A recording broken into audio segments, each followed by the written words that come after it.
ಅದು ಕುಂಕುಮ ಹೊಂಡ ಸರ್, ಇದು ಅರಿಶಿಣ ಹೊಂಡ, ಇದು ಎಣ್ಣೆ ಹೊಂಡ ಸರ್. ಈ ನೀರು ನೀವು ಏನು ಸಿಂಪಡಿಸ್ಕೊಂಡ್ರಿ ಅದು ಎಣ್ಣೆ ಹೊಂಡದ ನೀರು. ಈ ನೋಡ್ರಿ ಸರ್, ದೇವಸ್ಥಾನ ಏನಿದೆಯಲ್ಲ ಅದು ಇದ್ರ ಈ ಕೊಳ್ಳದ ಮೇಲೆ ಬಿಲ್ಡ್ ಆಗಿರೋದು. ಏಕನಾಥ ಜೋಗಿನಾಥ ಮೂಲತಃ ಇದ್ದಿದ್ದು ಸಿದ್ಧನಗವಿ ಅಂತ ಕರೀತಾರೆ ಸರ್.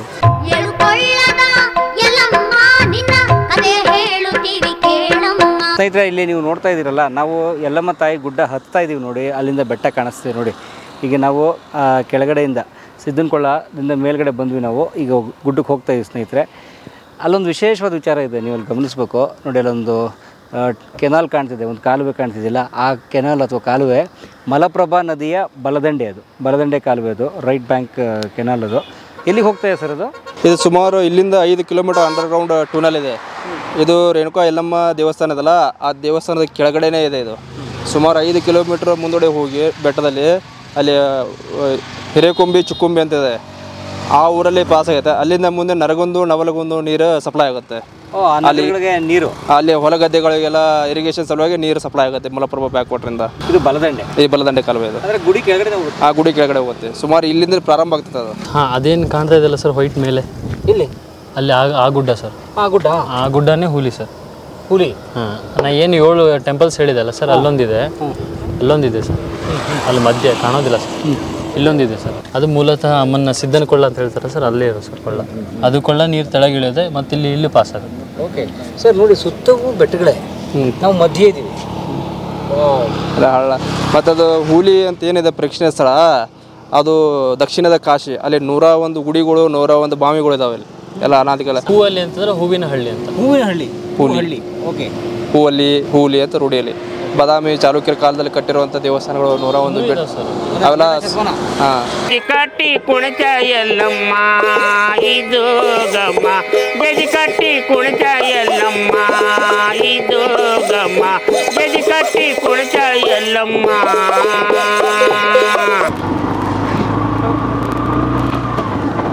ಸ್ನೇಹಿತರೆ, ನಾವೀಗ ಬಂದ್ವಿ ನಾವು ಸವದತ್ತಿ ಯಲ್ಲಮ್ಮನ ಗುಡ್ಡಕ್ಕೆ ಸ್ನೇಹಿತರೆ. ಇನ್ನೇನು ನಾವು ಸ್ವಲ್ಪ ದೂರ ಹೋದರೆ ದೇವಸ್ಥಾನ ಸವದತ್ತಿ ರೇಣುಕಾ ಯಲ್ಲಮ್ಮನ ದರ್ಶನ ಆಗ್ಬಿಡುತ್ತೆ ನಮಗೆ. ಅಲ್ಲಿ ಹೋಗೋಕ್ಕೆ ಮುಂಚೆ ಇಲ್ಲಿ ಪರಿಸರದ ಬಗ್ಗೆ ನಾವು ತಿಳ್ಕೊಳ್ಳೋಣ, ಹೇಗಿದೆ ಇದು ವಾತಾವರಣ ಅಂಥೇಳಿ. ಸೊ ಪರಿಸರ ಅಂದರೆ ಸರ್ ಇವಾಗೆಲ್ಲ ಡೆವಲಪ್ ಆಗಿದೆ ಸರ್, ಇನ್ಫ್ರಾಸ್ಟ್ರಕ್ಚರ್ಸ್ ಎಲ್ಲ. ಬಟ್ ಬಿಫೋರ್ ಇನ್ಫ್ರಾಸ್ಟ್ರಕ್ಚರ್ ಎಲ್ಲ ಏನೂ ಇರಲಿಲ್ಲ ಸರ್. ಬಿಫೋರ್ ಎಲ್ಲ ಗುಡ್ಡ ಗಾಡು ಇದೆ, ಅರೆ ಬೆಟ್ಟನೇ ಇದ್ದು ಸರ್. ಅರೆ ಬೆಟ್ಟದಲ್ಲೇ ನಡ್ಕೊಂಡು ಬಂದು ಹೋಗ್ತಾ ಇದ್ರು ಸರ್. ಇವಾಗ ಮತ್ತೆ ಪಾತವೇ ಚೇಂಜಸ್ ಆಗಿದ್ದಾವೆ ಸರ್. ಆ ಕಡೆ 80 ಫೂಟ್ ರೂಟ್ ಅಂತ ಇದೆ. 80 ಅಡಿ ರೋಡ್? ಹಾಂ, ಅಂದರೆ 80 ಅಡಿ ರೋಡ್ ಅಂತ ಕರೀತಾರೆ ಸರ್. ಬಟ್ ಅದು ಮೆಟ್ಲ ಸರ್, ಆವಾಗಲೇ ಮಾಡಿರೋದು ನ್ಯಾಚುರಲ್ ಮೆಟ್ಲ ಇದೆ ಸರ್. ಅದು ಆ ಮೆಟ್ಲ ಇಳ್ಕೊಂಡು ಹೋಗ್ತಾರೆ ಸರ್. ಅಂದರೆ ಅಮ್ಮನಿಗೆ 4 ದ್ವಾರ, 4 ಕಡೆಯಿಂದನೂ ಎಂಟ್ರೆನ್ಸ್ ಇದೆ ಸರ್. ಇಲ್ಲಿಂದ ಹೋದರೆ ದ್ವಾರ ಬಾಗ್ಲಕ್ಕೆ ಹೋಗೋದು ಸರ್. ನಾವೀಗ ದ್ವಾರದಿಂದ ನಾವು ಎಂಟ್ರೆನ್ಸ್ ಆಗೋದು, ಅದು ಆ ಕಡೆಯಿಂದ ಮೆಟ್ಲದಿಂದ ಇಳ್ಕೊಂಡು ಎಂಟ್ರೆನ್ಸ್ ಆಗೋದು. ಇಲ್ಲಿಗೆ ಬರೋದು. ಓಕೆ. ಈಗ ಈ ಕೆಳಗಡೆ ಇರೋದು ಡೌನಲ್ಲಿ? ಹಾಂ, ಇದೇ ಡೌನಲ್ಲಿ ನಾವು ಹೋಗಿ ಇದೇ ವೇನೇ ದ್ವಾರ ಬಾಗ್ಲು. ಈಗ ನಾವೇನು ಸಿದ್ದನ ಕೊಳ್ಳ ನೋಡಿದ್ವಲ್ಲ ಸರ್, ಆ ಸಿದ್ದನ ಕೊಳ್ಳ ಅಲ್ಲಿಂದ ಈ ಕಡೆ ಬರ್ತೈತೆ ಸರ್, ಇಲ್ಲಿಂದ ಡೌನ್ ಆಗ್ತೈತೆ. ಈಗ ಇದೇನು ಬ್ರಿಡ್ಜ್ ಹಾಕಿದಾರಲ್ಲ ಸರ್, ಇದೇ ನೀವು ಬ್ರಿಡ್ಜ್ ಕಾಣ್ತಾ ಇದೆ, ಈಗ ನಿಯರ್ಲಿ ಬಿಲ್ಡ್ ಮಾಡಿರೋ ಸರ್ ಇದು ಹೊಸದು. ಹಾಂ, ಅದೇನು ಬ್ರಿಡ್ಜ್ ಇದೆಯಲ್ಲ ಸರ್, ತೆಳಗೇನಿದೆ ಅದೆಲ್ಲ ಪೂರ್ತಿ ಹೊಂಡದ ನೀರು ಸರ್. ಇದು ಇದೆಲ್ಲ ಕೊಳ್ಳದ ನೀರು ಸರ್. ಈ ಕೊಳ್ಳ ಎಲ್ಲಿ ಸೇರಿದೆ ಅಂದರೆ ಯಲ್ಲಮ್ಮನ ಕೊಳ್ಳ ಸರ್. ಇದು ಯಲ್ಲಮ್ಮನ ತೆಳಗ ಸಿದ್ದನ ಕೊಳ್ಳ ಸರ್. ಇದು ಆ್ಯಕ್ಚುಲಿ ಸಿದ್ಧಾಚಲ ಪರ್ವತ, ಆ ಪರ್ವತ ಅಲ್ಲಿ ಕಾಣ ಪರ್ವತ. ಹಾಂ, ಸಿದ್ಧಾಚಲ ಪರ್ವತ.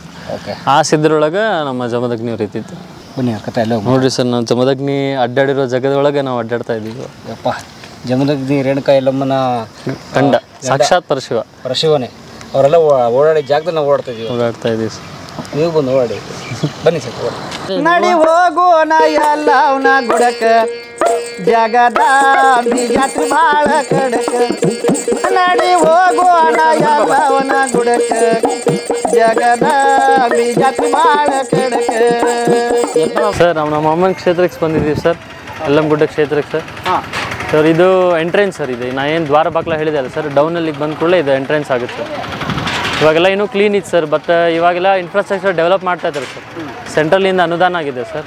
ಸೊ ಇವಾಗೆಲ್ಲ ಹಳೆ ಎಲ್ಲ ಏನು ಅಂಗಡಿ ಮುಂಗಟ್ಟುಗಳೆಲ್ಲ ಇದ್ದಾವೆ ಅವನ್ನೆಲ್ಲ ತೆಗೆದು ಮತ್ತು ಇನ್ಫ್ರಾಸ್ಟ್ರಕ್ಚರ್ ಡೆವಲಪ್ಮೆಂಟ್ ನಡೆದಿದೆ ಸರ್. ಸೊ ಇದೆಲ್ಲ ಅದೇ ಸರ್, ಇದೆಲ್ಲ ಕ್ಲೀನ್ ಮಾಡ್ತಾ ಇದ್ದಾರೆ ಸರ್. ಇವಾಗ ಆಲ್ರೆಡಿ ಅಲ್ಲೆಲ್ಲ ಮೇಲೆಲ್ಲ ಡೆವಲಪ್ ಮಾಡಿದ್ದಾರೆ ಸರ್. ಅಂಗಡಿಗಳೆಲ್ಲ ತೆಗಿತಾ ಇದ್ದಾರೆ ಅಷ್ಟೇ ಸರ್. ಫೇಮಸ್ ಆಗಿದ್ದೀರಾ ಫೇಸ್ಬುಕ್, ಇನ್ಸ್ಟಾಗ್ರಾಮಲ್ಲೆಲ್ಲ ನೋಡಿದ್ದೀರಾ? Thank you so much. ಆಶೀರ್ವಾದ ಮಾಡ್ರಿ ಅವ್ರಿಗೆ. ಕಲಾ ಮಾಧ್ಯಮ ಒಳ್ಳೆದಾಗ್ಲೈತೆ. ಕಲಾ ಮಾಧ್ಯಮಕ್ಕೆ ಎಲ್ಲರಿಗೂ ಒಳ್ಳೆಯದಾಗಲಿ. ಆ ತಾಯಿ ಆಯಸ್ಸು ಆರೋಗ್ಯ ಅಭಿವೃದ್ಧಿ ಕೊಟ್ಟು ಎಂದೆಂದಿಗೂ ಸುಖವಾಗಿಟ್ಟಿರಲಿ. ಧನ್ಯವಾದ ನಿಮಗೆ. ಜಗದಾಂಬಿ ಜಾತ್ರೆ ಬಾಳ ಕಡಕ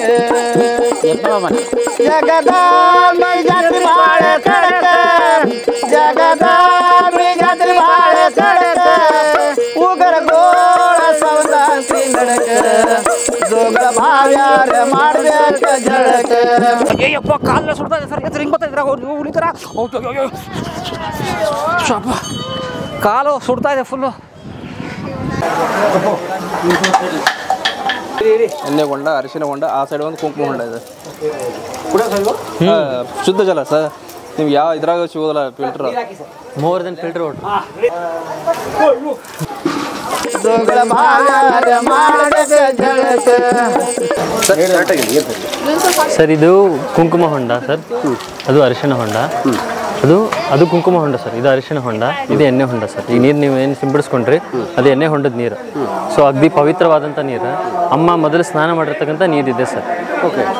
ಅಂದ್ರೆ ಪಾಪ ವಿಮೋಚನೆಗೆ ಏನಾಗ್ತದೆ ಇವೆಲ್ಲ ನೀರು ಕೂಡಿ ಅಲ್ಲಿ ಕೂಡೋದು ಸರ್, ಜೋಗಳಬಾವಿ ಸಂಗಮದೊಳಗೆ. ಅದರ ಮುಖ್ಯ ಫಸ್ಟ್ ಮೂಲತಃ ಬಂದಿರೋ ನೀರು ಅಂತಂದ್ರೆ ಇಲ್ಲಿದೆ ಸರ್. ಅಲ್ಲೋ ಕೊಡ್ತಾರೆ ಹೋಗಿ ಇರೋದೇ ಅದಕ್ಕೆ. ಪ್ರತಿದಿನ ರೇಣುಕಾದೇವಿಗೆ ಅಭಿಷೇಕ ಬಳಸುವಂಥ ಪವಿತ್ರ ಜಲ ಇದು. ಇಲ್ಲಿಂದನೇ ತೊಗೊಂಡು ಹೋಗ್ತಾರೆ ಪ್ರತಿದಿನ. ಬೆಳಗಿನ ಜಾವ 2 ಟೈಮ್ ಪೂಜೆ ಆಗ್ತೈತೆ. ಬೆಳಗಿನ ಜಾವ 4:15 6:30, ಸಾಯಂಕಾಲ 4:15 6:30 ಪೂಜೆ ಪ್ರಾರಂಭ ಆಗೋಕೆ ಮುಂದೆ ಪೂಜಾರಿಗಳು ಬಂದು ಅವರು ಫುಲ್ ಸೆಕ್ಯೂರಿಟಿಯಲ್ಲಿ ಬರ್ತಾರೆ. ಅವ್ರನ್ನ ಯಾರು ಟಚ್ ಮಾಡಲ್ಲ.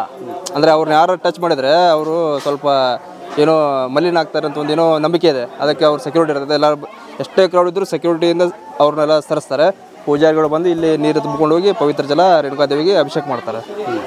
ಅದು ಎಣ್ಣೆ ಹೊಂಡ, ಅರಿಶಿನ ಹೊಂಡ, ಕುಂಕುಮ ಹೊಂಡ, ಇವು 3 ಹೊಂಡಗಳು ಮುಖ್ಯವಾದವು ಇಲ್ಲಿ. ಇನ್ನು ಮಿಕ್ಕಿದವು ಹೊಂಡಗಳು, ಅದು ಕೊಳ್ಳಗಳು, ಅವು ಬೇರೆ ಪ್ರದೇಶದಲ್ಲಿದೆ. ಅವೆಲ್ಲ 3 ಹೊಂಡಗಳು ಬೇರೆ ಬೇರೆ ಒಂದೇ ನೀರು 3 ಕಡೆ ಸ್ಟೋರ್ ಆಗ್ತದೆ. ಅದೇನು ಗೊತ್ತಿಲ್ಲ. ಆ್ಯಕ್ಚುಲಿ ಇದು 3 ಬೇರೆ ಬೇರೆನೇ ಇದಾವೆ. ಇದು ಎಣ್ಣೆ ಹೊಂಡ, ಅರಿಶಿನ ಹೊಂಡ. ಮಳೆಗಾಲದಲ್ಲ ಫುಲ್ ನೀರು ಬಂದ್ಬಿಟ್ಟು ಇದೆಲ್ಲ ಹಳ್ಳ ಹರಿದು ಹೋಗುವಂಥ ಜಾಗ ಇದು. ಫುಲ್ ಹರಿತಿದ್ ಮೇಲೆ. ಹೌದು, ಇದೆಲ್ಲ ಅಮ್ಮನ ತೆಳಗೆ ಹೋಗೋದು ನೀರು. ಅದ್ರ ಮೇಲೆ ಗರ್ಭಗುಡಿ ಇದೆಲ್ಲ ಅದು ಕೆಳಗಡೆ ಹೋಗೋದು. ನೋಡ್ರಿ ಸರ್, ದೇವಸ್ಥಾನ ಏನಿದೆಯಲ್ಲ ಅದು ಇದ್ರ ಈ ಕೊಳ್ಳದ ಮೇಲೆ ಬಿಲ್ಡ್ ಆಗಿರೋದು. ಇದು ಅಂಡರ್ ಪಾಸಿಂಗ್ ಇದೆ ಸರ್. ಈಗ ಮಳೆಗಾಲದಲ್ಲಿ ಬಂದರೆ ತುಂಬ ಮಳೆಗಾಲದಲ್ಲಿ ಇದು ನೀರು ಇರ್ತಿರುತ್ತೆ ಅಲ್ಲಿ. ಆ ಗೇಟು ಎಲ್ಲ ಹೆಂಗಾಗಿತ್ತು ಸರ್, ಮಳೆ ಬಂದಾಗ ಮಳೆ ಫುಲ್ ಜೋರು ಬಂದಿತ್ತು ಸರ್. ಒಬ್ರು ಅಜ್ಜಿ ಕೊಚ್ಕೊಂಡು ಹೋಗ್ಬಿಟ್ಟಿದೆ ಸರ್. ಒಬ್ರು ಅಜ್ಜಿ ಕೊಚ್ಕೊಂಡು ಹೋದ್ರೆ ಅವ್ರು ಇಲ್ಲಿಂದ ಹೋದ್ರೆ ಅಲ್ಲಿ ಮುಂದೆ ಎಂಟ್ರೆನ್ಸ್ ಬಂದ್ವಲ್ಲ ಸರ್, ಅಲ್ಲಿ ಸಿಕ್ಕ್ರನ್ ಸರ್ ಅವ್ರು. ಅಂದ್ರೆ ಪೂರ್ತಿ ಒಳ ಹರಿವೈತೆ ಸರ್. ಒಳಗಡೆ ಪೂರ್ತಿ ಹರ್ಕೊಂಡ್ಬಂದಿದ್ದಾರೆ ಅವರು.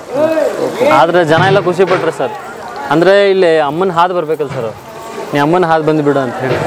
ಪ್ರಾಣ ಏನೋ ಹೋಗಿದೆ. ಇದಿಷ್ಟೆಲ್ಲ ನೀರು ಬರ್ತದೆ. ಇದಿಷ್ಟೆಲ್ಲ ನೀರು ಬರೋ ಜಾಗ ಇದು. ಇದು ಅಷ್ಟು ನೀರು ಬರ್ತದೆ ಸರ್. ಇದೆಲ್ಲ ಫುಲ್ ಎಲ್ಲ ನೀರು ಬರ್ತದೆ ಸರ್. ಅದೇ ಉಪ್ಪು ಬರುತ್ತೆ. ಅಲ್ಲಿ ಮೇಲಿಂದ ಬರ್ತದೆ ನೀರು. ಇಲ್ಲಿ ಮೇಲಿಂದ ಬರ್ತದೆ. ಇದು ರೆಗ್ಯುಲರ್ ಕಾಯಂ ಇರುತ್ತೆ. ಇದೆ ಸರ್. ಸಿದ್ದನ ಏಕನಾಥ ಜೋಗಿನಾಥ ಮೂಲತಃ ಇದ್ದಿದ್ದು ಸಿದ್ದನ ಗವಿ ಅಂತ ಕರೀತಾರೆ ಸರ್. ಅದೇ ಯಾರು ಗುರುಗಳು? ಈಗ ನಮ್ಮ ರೇಣುಕಾ ಯಲ್ಲಮ್ಮನ ಕಾಯಿಲೆ ವಾಸಿ ಮಾಡಿದ ಗುರುಗಳು. ಅವ್ರು ಮೂಲತಃ ಇಲ್ಲಿದ್ದಿದ್ದು ಸರ್. ಅಂದ್ರೆ ಮೇಲೆ ಬರ್ತಿದ್ದಾರೆ ಸರ್. ಸಿದ್ದನ ಕೊಳ್ಳ ಅಂತದ್ದು, ಅದು ಸಿದ್ದನ ಗುಹೆ ಸರ್. ಅವ್ರದ್ದು ಗುಹೆಗಳು ಅಲ್ಲಿ ಒಳಗಿದ್ದಾರೆ ನೋಡಿ ಸರ್. ಪರಮೇಶ್ವರ ಇದ್ದಾರೆ ಇಲ್ಲಿ. ಮಧ್ಯೆ ಹಂಗೆ ಕೇವ್ಸ್ ಇದ್ದಾವೆ ಸರ್. ಬಾಜು ಕಡೆ ಈ ಕಡೆ ಹೋಗುತ್ತಂಗೆ ಒಳಗಡೆ ಇಲ್ಲ ಸರ್. ಹಂಗೆ ಎಲ್ಲ ಬ್ಲಾಕ್ ಮಾಡಿದ್ದಾರೆ ಚಿಕ್ಕದಾಗಿ ಹಂಗೆ. ನ್ಯಾಚುರಲ್ ಬಟ್ ಕಟ್ಟಿದಂಗಿದೆ ನೋಡಿ, ಕೋಟೆ ಥರ ಅಲ್ಲ? ಹಾಂ ಸರ್. ಇದು ಏನ್ಷಿಯಂಟ್ ಸರ್. ಇದು ಫಸ್ಟ್ ಇಲ್ಲೇ ಐತೆ ಸರ್. ಅದು ಇಲ್ಲಿದ್ದೇನು ಮತ್ತು ಆ ಕಡೆ ಮಾಡ್ಕೊಂಡಿದ್ದಾರೆ ಸರ್.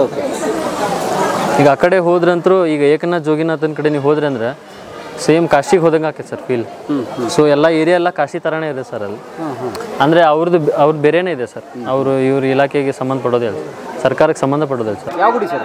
ಪರಶುರಾಮ ತಾಯಿಯ ಮಗನ ದೇವಸ್ಥಾನಕ್ಕೆ ಬಂದಿದ್ದೀವಿ ಸರ್. ತಾಯಿ ಎಲ್ಲಿದ್ದರೂ ಒಂದು ಹೆಜ್ಜೆ ಬಿಟ್ಟು ದೂರ ಇದ್ದಾನೆ ಸರ್. ಇವನನ್ನು 10 ಹೆಜ್ಜೆ ಬಿಟ್ಟು ಜಮದಗ್ನಿ ಇರೋ ಸರ್ ತಂದೆ. ಸೊ ತಾಯಿ ಮಗ ತಂದೆ. ಹಾಂ. ಇಲ್ಲಿ ಶಿವನ ದೇವಸ್ಥಾನ ಇದೆ ಸರ್, ಮಲ್ಲಿಕಾರ್ಜುನ ಅವರ ಆರಾಧ್ಯ ದೇವರು ಸರ್. ನೀಲಂಗಿ ತೊಟ್ಟಾಳ್ಯಲಮ ಗೆದಿ ಕಾಲ ನೊಣಚಾಯಲಮ, ನೀಲಂಗಿ ತೊಟ್ಟಾಳ್ಯಲಮ ಗೆದಿ ಕಾಲ ನೊಣಚಾಯಲಮ, ಉದ ಅಂದಾಳಿಯಲ್ಲಮ್ಮ ಅಂಗಳಾಗ ನಿಂತ ಉದ ಅಂದಾಳಿಯಲ್ಲಮ್ಮ. ಗುರು ಬ್ರಹ್ಮ ಗುರು ವಿಷ್ಣು ಗುರು ದೇವೋ ಮಹೇಶ್ವರ, ಗುರು ಸಾಕ್ಷಾತ್ ಪರಬ್ರಹ್ಮ ತಸ್ಮೈ ಶ್ರೀ ಗುರುವೇ ನಮಃ. ಗುರುವೇ ಸರ್ವಲೋಕಾನಾಂ ಭೇಷಜೇ ಭವರೋಗಿಣಾಂ ನಿಧಯೇ ಸರ್ವವಿದ್ಯಾನಾಂ ದಕ್ಷಿಣಾಮೂರ್ತಯೇ ನಮೋ ನಮಃ. ಇತಿಹಾಸಕಾರ ಪ್ರಕಾರ ಇನ್ನೊಂದು ಸರ್ ಹೇಳಿ ಸರ್. ಸರ್ ಪರಶುರಾಮ ಈಗ ಕೊಡ್ಲಿ ಹಿಡ್ಕೊಂಡಿರ್ತಾರಲ್ಲ, ಸೊ ಅದು ಕರೆಕ್ಟಾ ಅಥವಾ ಏನದು ಸರ್? ಅದು ಕೊಡ್ಲೆ ಹಿಡ್ಕೊಳೋದು ಅದು ಅನಾದಿ ಕಾಲದಲ್ಲಿ ನಡೆದ ಹೋದಂಥ ಘಟನೆ. ಅಂದರೆ ಕೊಡ್ಲಿ ತಾಯಿ ತಲೆ ಕಡ್ದು ಆ ಶಿರಚ್ಛೇದ ಮಾಡಿದ ಅವನು ಉಗ್ರ ಸ್ವರೂಪನು ಅವನು ಒಬ್ಬನ. ಸೊ ಆ ಶಿರಚ್ಛೇದ ಅದೆಲ್ಲ ನಡೆದಿದೆ ಓಕೆ. ಬಟ್ ಮೂಲ ವಿಗ್ರಹ ಇರೋದು ಹೆಂಗಿದೆ ಅಂದ್ರೆ ಕೈಯಲ್ಲಿ ಅವನು ಇಲ್ಲಿ ಚೌಡಿಕೆ ಚೌಡಿಕಿನ ಹಿಡ್ಕೊಂಡಿದ್ದಾನೆ. ಚೌಡಿಕಿ ಬರ್ಸಿರ್ತಾರಲ್ಲ, ಚೌಡಿಕೆ ಹಿಡ್ಕೊಂಡು ಬಾರಿಸಿರ್ತಾರಲ್ಲ, ಎಲ್ಲ ನಮಗೆ ಸುತ್ತಿ ಬರ್ಸಿರ್ತಾರಲ್ಲ ಅವರು ಆ ರೂಪದಲ್ಲಿದೆ. ಆ್ಯಕ್ಚುಲಿ ಥರ ಅಂತ ಈ ನಮ್ಮ ಜನಸಂಖ್ಯೆ ಅಥವಾ ನಮಗೆ ಇತಿಹಾಸಕಾರ ತಿಳಿಸಿಕೊಟ್ಟಿರೋ ರೀತಿಯಿಂದ ಈ ರೂಪದಲ್ಲಿ ಇದ್ದಾನೆ ಅಂತೇಳಿ ತಿಳಿಸ್ಕೊಟ್ಟಿದ್ದಾರೆ. ಹಿಂಗೆ ಕೊಡಲಿ, ಆಮೇಲೆ ಬಾನುಬಿಲ್ಲ ಕ್ಷತ್ರಿಯರ ಕಡೆ ಇದ್ದೇ ಇರುತ್ತೆ, ಕಾಮನ್ ಅದೊಂದು ಇರುತ್ತೆ. ಆ ಕೊಡ್ಲಿ ಹಿಡ್ಕೊಳ್ಳೋದು ಇತಿಹಾಸದಲ್ಲಿ ನಡೆದಿದೆ, ಬಟ್ ವಿಗ್ರಹ ಇರೋದು ಬೇರೆ ರೂಪದಲ್ಲಿದೆ. ಅಂದರೆ ಇಲ್ಲಿ ಜಮದಗ್ನಿ ಬ್ರಾಹ್ಮಣ ಸರ್, ಎಲ್ಲಮ್ಮ ಕ್ಷತ್ರಿಯ. ಹಾಂ, ಇಂಟರ್ ಕಾಸ್ಟ್ ಅನ್ನೋದಿಲ್ಲ ಸರ್ ಅವಾಗ. ನೋ ಕಾಸ್ಟಿಸಮ್ಸ್ ಎಲ್ಲ ಏನಿಲ್ಲ ಸರ್ ಅವಾಗ. ಕ್ಷತ್ರಿಯ ಹುಟ್ಟಿದ್ದಲ್ಲಿ ಕುಲ ಬ್ರಾಹ್ಮಣರಾದರೂ ಸತ್ಯಕ್ಕೆ ಧರ್ಮಗಳು ಬಂದಿರೋದು ಕ್ಷತ್ರಿಯ ಧರ್ಮ ಸರ್. ಹಂಗಾಗಿ ಅವನು ಹುಟ್ಟಿನಲ್ಲೇ ಬ್ರಾಹ್ಮಣನಾದ್ರೂ ಕಾರ್ಯದಿಂದ ಕ್ಷತ್ರಿಯ ಸರ್. ಯಾರು ಪರಶುರಾಮ?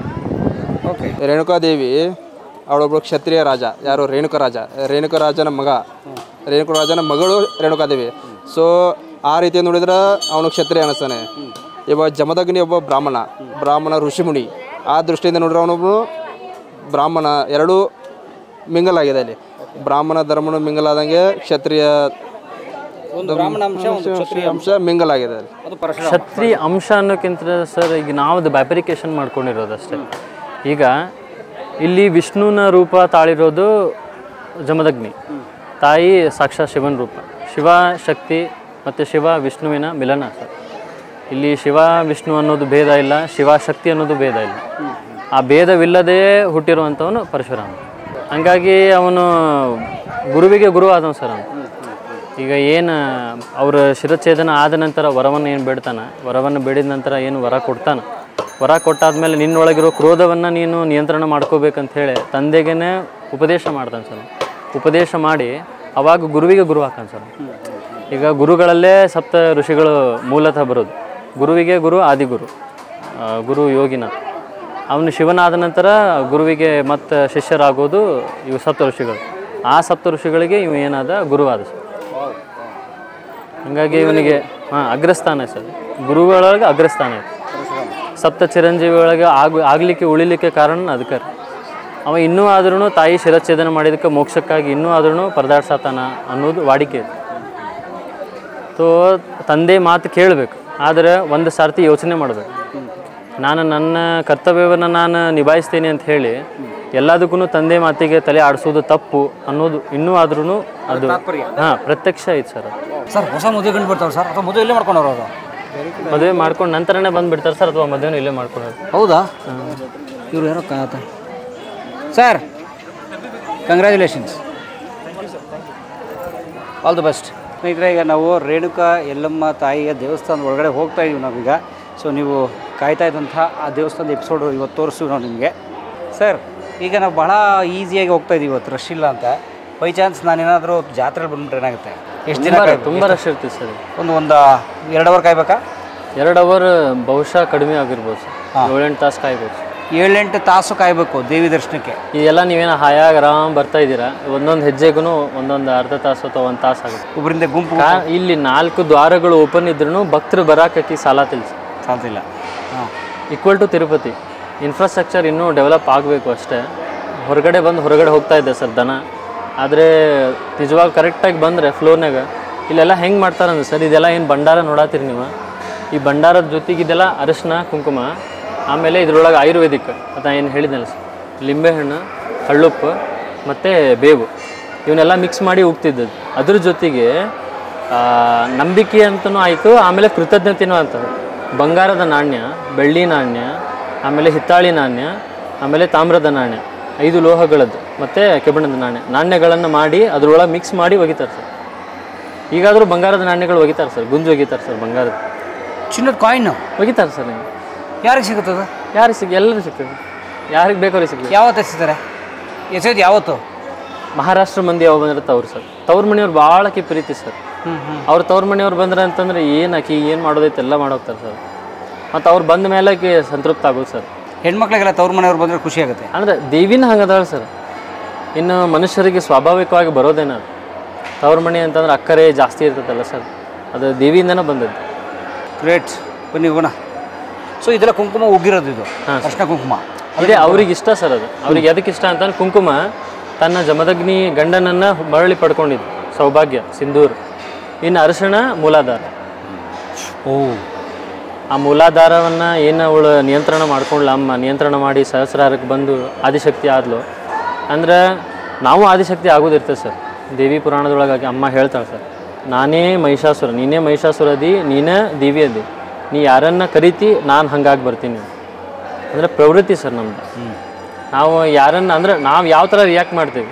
ಈಗ ನಮ್ಮನ್ನು ಒಬ್ರು ಯಾರೋ ಹಾಮ್ ಮಾಡಕ್ಕೆ ಬರ್ತಾರಂತ ನಾವು ಅವ್ರಿಗೆ ರಿಯಾಕ್ಟ್ ಮಾಡ್ಕೊಂಡು ಅವ್ರನ್ನ ಅವ್ರ ಜೋಡಿ ಹೊಡ್ಯಾಕೆ ಹೋದ್ವಿ ಅಂದ್ರೆ ಹೊಡೆದಾಟ ಆಕೈತೆ ಸರ್. ಬಿಟ್ಟು ಸಮಾಧಾನ ತೊಗೊಂಡು ಶಾಂತ ಮಾಡ್ಕೊಂಡು ಅಂದ್ರೆ ಮತ್ತೆ ಶಾಂತ ಆಗ್ತದೆ. ಅದರ ತಾಯಿ ಹೆಂಗಂತಂದ್ರೆ ಆಲ್ಮೋಸ್ಟ್ ಆಲ್ ಶಾಂತಿ ಸರ್, ಭಾಳಷ್ಟು ಶಾಂತಿನೇ ಕೊಡ್ತಾಳೆ ಸರ್. ಆದ್ರೆ ಒಂದು ಸತ್ಯಕ್ಕೆ ಕಣ್ಣು ತಗಲ್ಲ ಅಂತಂದ್ರೆ ಅದೇನಾಗೋದಿರ್ತೈತಿ, ಅದು ಎಂಡ್ ಅಪ್. ಅದಕ್ಕೆ ಹೇಳೋದು ನಾರಿ ಒಲಿದರೆ ನಾರಿ ಮುನಿದರೆ ಮಾರಿ. ಇವನ್ ದೇವರಲ್ಲೂ ಅದೇ ದೇವಿಯಿಂದನೇ ಬಂದಿತ್ತು ಸರ್. ಅದು ದೇವಿಯಿಂದಲೇ ಬಂದದ್ದು. ಅದಕ್ಕೆ ನಾನು ಒಳಗಡೆ ಎಲ್ಲ ಇದೆ, ನಿನ್ಗೆ ಯಾರು ಬೇಕು ಹೇಳಿ ಬರ್ತೀನಿ. ನಿಂಗೆ ಮಹಿಷಾಸುರ ಬೇಕಾ, ಅಥವಾ ನಿಂಗೆ ಚಾಮುಂಡಿ ಬೇಕಾ, ಅಥವಾ ಶಾಂತ ಮೂರ್ತಿ ಬೇಕಾ, ಇಲ್ಲ ರೌದ್ರ ಮೂರ್ತಿ ಬೇಕಾ, ಡಿಸೈಡ್ ಮಾಡ್ತೀನಿ ಅಂತ. ಅಂದರೆ ರಾಕ್ಷಸ ಪ್ರವೃತ್ತಿ ಅಂದರೆ ಏನು ಅಡಿ ಷಡ್ವರ್ಗಗಳು ಆಮೆಗಳೇನಿದಾವೆ ಸರ್, ಆ ಅಡಿ ಷಡ್ವರ್ಗಗಳಿಗೆ ದಾಸನಾಗೋದು. ಕಾಮನೆ, ಕ್ರೋಧ, ಲೋಭ, ಮೋಹ, ಮದ ಮಾಸ್ತರ್ಗಳಿಗೆ ದಾಸನಾಗೋದು. ದಾಸ ಆಗೋದು ಅಂತಂದ್ರೆ ನನಗಾದು ಬೇಕು, ನನಗಿದು ಬೇಕು, ಬೇಕು ಬೇಕು ಎಂಬ ಬಂಧನ. ಈ ಬೇಕು ಎಂಬ ಬಂಧನ ಬಿಟ್ಟಾಗ ಆ ಭವಬಂಧನಗಳನ್ನು ನಿವಾರಣೆ ಮಾಡುವಂಥ ಆದಿಶಕ್ತಿ ಬೆಟ್ಟಾಗುತ್ತೆ. ಅಲ್ಲಿ ಮಟ್ಟ ಆದಿಶಕ್ತಿ ಅಂದರೆ ಏನು ಸರ್, ಅದೊಂದು ಥಾಟ್ ಪ್ರೊಸೆಸ್ ಏನಂದರೆ ಶಾಂತಿ, ಪೀಸ್. ಎಲ್ಲರಾದ್ರೂ ಈಗ ನಾವು ಆದಿಶಕ್ತಿ ಅಂತ ಕರಿತೀವಿ, ಯಾರೊಬ್ರು ಯೇಸು ಅಂತ ಕರೀತಾರೆ, ಯಾರೊಬ್ರು ಅಲ್ಲ ಅಂತ ಕರೀತಾರೆ. ಏನಂತ ಕರೆದ್ರೂ ಅದು ಮೇನ್ ಇರೋದೇ ಶಾಂತಿ. ಆ ಶಾಂತಿ ಬರಬೇಕಂದ್ರೆ ಫಸ್ಟ್ ಎಲ್ಲನೂ ಬಿಟ್ಟು ಸುಮ್ಮ ಕುಂದಿರ್ಬೇಕು. ಮೆಡಿಟೇಷನ್ ಯಾರಕ್ಕೆ ಇಂಪಾರ್ಟೆಂಟ್ ಅಂದ್ರೆ ಅದಕ್ಕೆ ಇಂಪಾರ್ಟೆಂಟ್. ಮೆಡಿಟೇಷನ್ ಯಾರು ಮಾಡ್ತಾರೋ ಅವ್ರಿಗೆ ಆಟೋಮೆಟಿಕಲಿ ಶಾಂತಿ ಸಿಗ್ತದೆ. ಹಾಗಾಗಿ ಮೆಡಿಟೇಟಿವ್ ಪ್ರೊಸೆಸ್ ತೋರಿಸ್ತಾರೆ ಸರ್. ದೇವರನ್ನು ತೋರಿಸುವಾಗ, ದೇವರನ್ನು ಒಲಿಬೇಕಂದ್ರೆ ಫಸ್ಟ್ ಮೆಡಿಟೇಟಿವ್ ಪ್ರೊಸೆಸ್ನ ತೋರಿಸ್ತಾರೆ.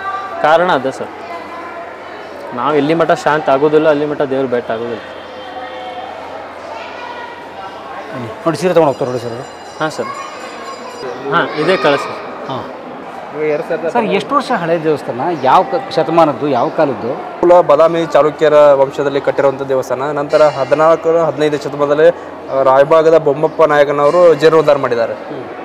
ಬಾದಾಮಿಯಲ್ಲಿ ಇನ್ನೊಂದು ಯಲ್ಲಮ್ಮ ದೇವಸ್ಥಾನ ಇದೆ, ಬಾದಾಮಿ ಗುಹಾಂತರ ದೇವಾಲಯಗಳು, ಮಾನ್ಯುಮೆಂಟ್ಸ್ ಅದಲ್ಲ, ಅಲ್ಲಿ ಸೇಮ್ ಸ್ಟ್ರಕ್ಚರ್, ಸೇಮ್ ಯಲ್ಲಮ್ಮ ದೇವಸ್ಥಾನ ಇದೆ. ಹಾಂ, ಕೇವ್ಸಲ್ಲಿ ಇದೇ ಥರ ಸರ್, ಅದೇ ಸೇಮ್ ಅಲ್ಲೂ ಯಲ್ಲಮ್ಮ ದೇವಿ. ಬಾದಾಮಿ ಒಳಗೆ ಮೂಲತಃ ಪಂಡ್ರಾಪುರ ಏನು ಬಾದಾಮಿ ಬನಶಂಕರಿ ಗುಡಿ ಅಲ್ಲೇ ಮತ್ತು ಬಾದಾಮಿ ಕೇವ್ಸ್ ಪಟ್ಟದ ಕಲ್ಲು ಅದಾವ ನೋಡ್ರಿ, ಅವು ಮಹಾಕೂಟ, ಪಟ್ಟದ ಕಲ್ಲು, ಆಮೇಲೆ ಬಾದಾಮಿಯಲ್ಲಿ ಎಲ್ಲ ಸೇಮ್ ಇದಾವೆ. ಅವನು ಮೂಲ ಗುಡಿ ಅಲ್ಲೇ ಇರೋದು ಸರ್. ಆಮೇಲೆ ಏನು ಕೊಲ್ಲಾಪುರ ಮಹಾಲಕ್ಷ್ಮಿ ಮೂಲತಃ ಬಂದಿದ್ದು ಅವರೇ ಸರ್, ರಾಷ್ಟ್ರಕೂಟ ಕಟ್ಟಿದ್ದು ಸರ್. ಅದು ಕೊಲ್ಲಾಪುರ ಮಹಾಲಕ್ಷ್ಮಿ ಏನೈತಿ ಈಗ ಮಹಾರಾಷ್ಟ್ರ ಕನ್ನಡಿಗರು ಕಟ್ಟಿದ್ದು ಅಲ್ಲಿ ಕಲೆಗಳು ನೋಡಿ ಅವೆಲ್ಲ ನೋಡ್ರಿ ಸರ್. ದೇವಸ್ಥಾನದ ಮೇಲೆ ಮಂಗನನ್ನು ಕೂರಿಸಿದಾರೆ ಸರ್. ಅದು ಕಾರಣ ಅಂತಂದ್ರೆ ಮನಸ್ಸು ಮಂಗನ ಸ್ಥಿತಿ. ಅವ ಸತ್ಯಕ್ಕೆ ಸುಮ್ಮ ಕುಂತಾನೆ ಸರ್, ಚೇಷ್ಟೆ ಮಾಡತ್ತಿಲ್ಲ ಸರ್. ಅದು ನೋಡ್ರಿ ಸರ್, ಮಂಗ್ಯ ಸುಮ್ಮ ಕುಂತ. ಹಾಂ, ಅಂದ್ರೆ ಏನು, ಸುಮ್ಮ ಕುಂದ್ರುವುದು ಅಂದ್ರೆ ಜೀವನ ಶಾಂತವಾಗಿ ಎಲ್ಲ ಆಕೈತಿ.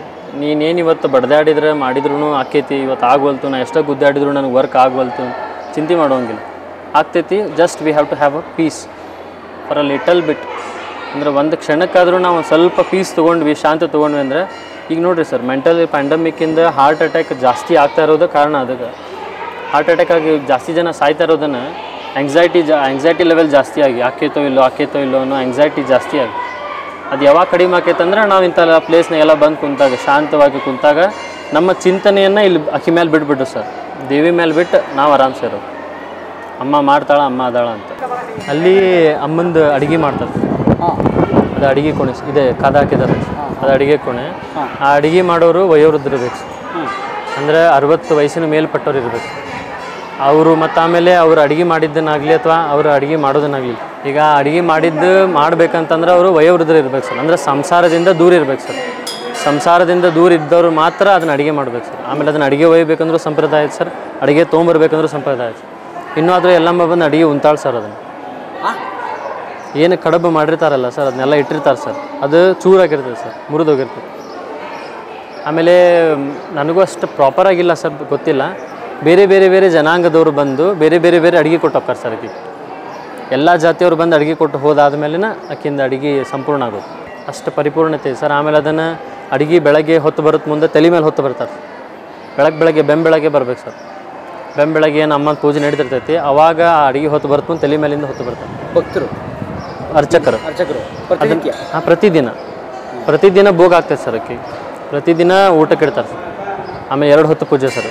ಬೆಳಗ್ಗೆ ಬ್ರಾಹ್ಮಿ ಮುಹೂರ್ತ, ಸಂಜೆ ಗೋಧೂಳಿ ಸಮಯಕ್ಕೆ 4 ಗಂಟೆಯಿಂದ 6 ಗಂಟೆ ಮಟ್ಟ ಬಂದಿರ್ತೈತೆ ಸರ್. ಬೆಳಗ್ಗೆ 4ರಿಂದ 6 ಗಂಟೆ ಮಟ್ಟ. ನವರಾತ್ರಿ ಅಂತೂ ಕಂಟಿನ್ಯೂಸ್ ರೆಸ್ಟ್ ಇದ್ದಾರೆ. ಏನು ಮಾಡ್ತಾರೆ ಅಡುಗೆ? ಅಡುಗೆ ಅಮ್ಮಗೆ ಫಸ್ಟ್ ಬರೋದೇನ ಬದನೆಕಾಯಿ ಸರ್. ಬದನೆಕಾಯಿ ಕಡುಬು ಇದಂತೂ ಬೇಕೇ ಬೇಕು ಸರ್. ಕರಿಗಡುಬು ಅವರೇ ಮಾಡ್ತಾರೆ ಸರ್, ಇಲ್ಲೇ ಮಾಡ್ಬೇಕು. ಮಡಿ ಊಟ ಮಾಡ್ಬೇಕು ಸರ್. ಅವ್ರ ಅಜ್ಜಿ ಸಪ್ರೇಟ್ ಇರ್ತಾರೆ ಸರ್. ಅವ್ರು ಮತ್ತೆ ಸಂಸಾರಕ್ಕೆ ಬರೋದಿಲ್ಲ ಸರ್. ಸಂಸಾರ ಎಲ್ಲ ಮಾಡಿ ಎಲ್ಲ ಮುಗಿಸಾದ್ಮೇಲೆ ಅವ್ರು ಕುಂದಿರ್ಬೇಕು ಸರ್. ಅಮ್ಮಗಾಗೆ ಮುಡುಪು ಸರ್.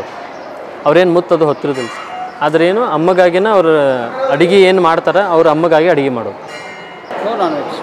ನಾನ್ ವೆಜ್ ಇಲ್ಲ ಸರ್. ತಾಯಿ ಸರ್ ಆಕಿ ಯಾರನ್ನೂ ಹಂಗೆ ರಕ್ತ ಕೇಳೋದಿಲ್ಲ ಸರ್. ಚಿನ್ನಮಸ್ತ ಅಂತಂದ್ರೆ ದಶಮಹಾವಿದ್ಯೆ ಒಳಗೆ ಚಿನ್ನಮಸ್ತ ದೇವಿ ಬರ್ತಾಳೆ ಸರ್. ಆಕಿ ಎಂಥ ದೇವಿ ಅಂತಂದ್ರೆ ಆಕಿ ಜೊತೆಗೆ 2 ಗಣದೇವತೆಗಳು ಇರ್ತಾರೆ ಸರ್. ಆ ಗಣದೇವತೆಗಳು ಹೊಟ್ಟೆ ಹೆಸರಿರ್ತದೆ ಸರ್ ಅವ್ರಿಗೆ. ಅವರು ರಾಕ್ಷಸೀಯ ಪ್ರವೃತ್ತಿ ಹೊಂದಿದವರು. ಅವರಿಗೆ ರಕ್ತವೇ ಆಹಾರ.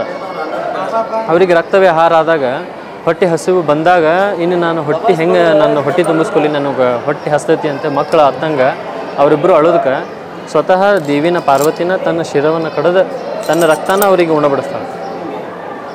ನೋಡಿರ್ಬೋದು ನೀವು, ಚಿನ್ನಮಸ್ತ ಪಿಕ್ಚರ್ ನೋಡಿದ್ರೆ ಗೊತ್ತಾಗ್ತದೆ. ಅದ್ರೊಳಗೆ ಅವು ದೇವಿ ರಕ್ತನ ಕುಡಿದಿರ್ತಾರೆ ಸರ್. ಅಂದ್ರೆ ಅಕ್ಕಿಗೆ ರಕ್ತ ಬೇಕಾಗಿಲ್ಲ ಸರ್. ಬೇಕಂದ್ರೆ ಅಕ್ಕಿ ರಕ್ತ ಕೊಡ್ತಾರೆ.